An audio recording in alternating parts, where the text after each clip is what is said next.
এই যে সুন্দর করে দিয়ে নিলাম। দেওয়া কি দেখেছ বন্ধুরা, সুন্দর করে লাউয়ের আগা কাটটা নিছি আমি। দেখো লাউয়ের আগা আর আলু খুব সুন্দর করে কাটটা নিছি, তাজা তাজা লাউয়ের ডুগা।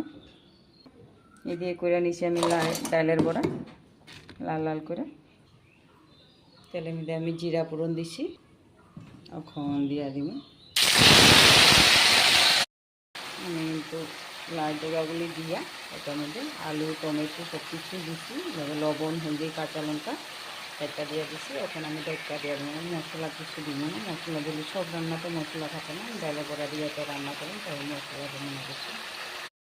আমি একবার ঢাকনাটা উঠাই সুন্দর করে লাইরা নিই তরকারিটা।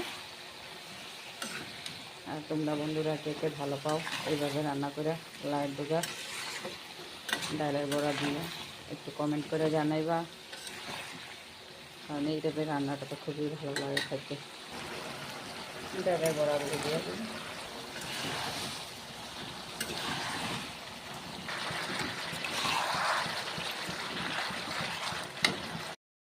সেই চেহারা ডোগার তরকারি দেখো, খাইতে কিন্তু দারুণ হবে, খুব সুন্দর হয়েছে লাউয়ের ডোগার তরকারি আমার।